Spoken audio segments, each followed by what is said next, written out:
एकीकृत और स्वतंत्र न्यायपालिका। स्वागत है आपका my YouTube channel Balaji short में। पॉलिटी की नेक्स्ट क्लास पार्ट 4, एकीकृत और स्वतंत्र न्यायपालिका। सर्वोच्च न्यायालय देश की एकीकृत न्यायिक प्रणाली की शीर्ष पर है। इसके बाद राज्य स्तर पर उच्च न्यायालय हैं। उच्च न्यायालय के नीचे अधीनस्थ न्यायालय हैं तथा अन्य निचली अदालतें हैं जैसे जिला अदालत आदि। सर्वोच्च न्यायालय नागरिकों के मौलिक अधिकारों और संविधान का संरक्षक है। भारत के संविधान में एकात्मक और संघात्मक सरकार की व्यवस्था पाई जाती है। भारतीय संविधान में शासन की सुविधा के लिए देश को कई इकाइयों में बांट दिया गया है। केंद्रीय शासन और इकाइयों के बीच जो आपसी संबंध होते हैं उसी के अनुसार एकात्मक तथा संघात्मक सरकारों का निर्माण होता है। नेक्स्ट, एकात्मक सरकार में राज्य की समस्त शासन शक्ति एक केंद्र में निहित रहती है। संपूर्ण देश के लिए एक कार्यपालिका, एक विधानपालिका और एक न्यायपालिका होती है। नेक्स्ट, एकात्मक सरकार के समानांतर दूसरी व्यवस्था संघात्मक सरकार है जिसमें राज्यों का एक संघ होता है। अतः भारतीय संविधान एक संघीय संविधान है क्योंकि यह दोहरे शासन तंत्र की स्थापना करता है। केंद्र में राष्ट्रीय सरकार है और उसके चारों ओर राज्य सरकारें हैं जिनमें भारतीय संघ का निर्माण होता है। मौलिक अधिकार। भारतीय संविधान का भाग 3 अनुच्छेद 12 से अनुच्छेद 35 सभी नागरिकों को 6 मौलिक अधिकारों की गारंटी देता है। नंबर 1, समानता का अधिकार अनुच्छेद 14 से 18 तक है। नंबर 2, स्वतंत्रता का अधिकार अनुच्छेद 19 से 22 तक में है। शोषण के विरुद्ध अधिकार अनुच्छेद 23 से 24। धार्मिक स्वतंत्रता का अधिकार अनुच्छेद 25 से 28। संस्कृत और शिक्षा संबंधी अधिकार अनुच्छेद 29 से 30। संवैधानिक उपचारों का अधिकार अनुच्छेद 32 है। नेक्स्ट, यदि किसी भारतीय नागरिकों के मौलिक कर्तव्य का उल्लंघन किया जाता है तो अनुच्छेद 32 के अंतर्गत प्रत्येक नागरिक को यह अधिकार प्राप्त है कि वह अपने मौलिक अधिकारों के उल्लंघन किए जाने पर सीधे उच्च न्यायालय या सर्वोच्च न्यायालय जा सकता है। नेक्स्ट, सर्वोच्च न्यायालय या उच्च न्यायालय मौलिक अधिकारों को लागू करने के लिए सरकार को आदेश और निर्देश दे सकते हैं। न्यायालय कई प्रकार के विशेष आदेश जारी करते हैं जिन्हें प्रादेश या रिट कहते हैं, जो इस प्रकार हैं: बंदी प्रत्यक्षीकरण, हॉबीस कॉर्पस, परमादेश, मैंडामस, निषेधादेश, प्रोविजन, अधिकार परीक्षा, क्यूवारंटो और उत्प्रेक्षण रिट।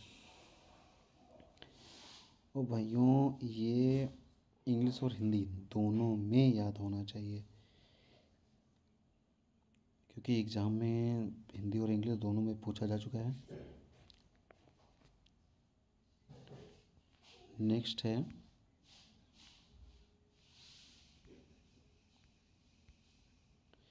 राज्य के नीति निर्देशक तत्व यानी कि डीपीएसपी। राज्य के नीति निर्देशक तत्वों का भारतीय संविधान के भाग 4 में उल्लेख किया गया है। राज्य के नीति निर्देशक तत्व सामाजिक और आर्थिक लोकतंत्र के आदर्शों को बढ़ावा देने के लिए है। यद्यपि मौलिक अधिकारों के विपरीत राज्य के नीति निर्देशक तत्व वाद योग्य नहीं है। इसका तात्पर्य यह है कि यह संविधान का एक ऐसा हिस्सा है जिन्हें न्यायपालिका द्वारा लागू नहीं कराया जा सकता है।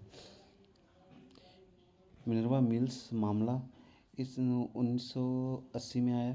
इस मामले में सुप्रीम कोर्ट ने कहा कि भारतीय संविधान की स्थापना मौलिक अधिकारों और डीपीएसपी के बीच संतुलन की आधारशिला पर की गई है।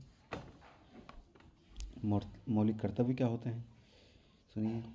नेक्स्ट है, मौलिक कर्तव्यों को भारतीय संविधान में स्वर्ण सिंह समिति की सिफारिशों के बाद वर्ष 1976 में जोड़ा गया था। 86वें संविधान संशोधन 2002 के द्वारा एक और मौलिक कर्तव्य को जोड़ा गया है। नेक्स्ट, मौलिक कर्तव्यों को भी न्यायपालिका द्वारा लागू नहीं कराया जा सकता है। धर्मनिरपेक्ष राज्य कौन से होते हैं? संविधान में धर्मनिरपेक्ष राज्य की अवधारणा प्रस्तुत की गई है। धर्मनिरपेक्ष से तात्पर्य है कि राज्य का कोई धर्म नहीं होगा। राज्य की दृष्टि में सभी धर्म समान होंगे।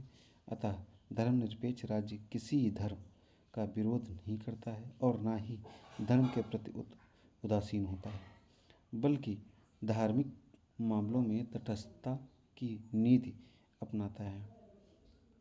भारत के संविधान में 42वें संविधान संशोधन 1976 द्वारा प्रस्तावना में धर्मनिरपेक्ष के स्थान पर पंथ निरपेक्ष शब्द को जोड़ा गया है, जिसका तात्पर्य है कि संविधान किसी पंथ, जाति या संप्रदाय के आधार पर किसी के साथ भेदभाव नहीं करेगा। सार्वभौमिक वयस्क मताधिकार 61वें संवैधानिक संशोधन 1988 के द्वारा मतदान करने की उम्र को 21 वर्ष से घटाकर 18 वर्ष कर दिया गया था। एकल नागरिकता, भारत का संविधान सभी नागरिकों भारत के लिए एकल नागरिकता की व्यवस्था करता है। इसके विपरीत अमेरिका में व्यक्ति के पास 2 नागरिकताएं प्राप्त होती हैं, एक राष्ट्र की व दूसरी राज्य की। स्वतंत्र निकाय क्या है? भारत में लोकतांत्रिक प्रणाली को मजबूत करने के हेतु संविधान में कुछ स्वतंत्र निकायों की व्यवस्था की गई है। उदाहरण के लिए चुनाव आयोग, नियंत्रण और महालेखा परीक्षक, संघ लोक सेवा आयोग और राज्य लोक सेवा आयोग। भाइयों, नेक्स्ट वीडियो अभी थोड़ी देर में या फिर कल इसी टाइम पे डालेंगे। Thank you so much.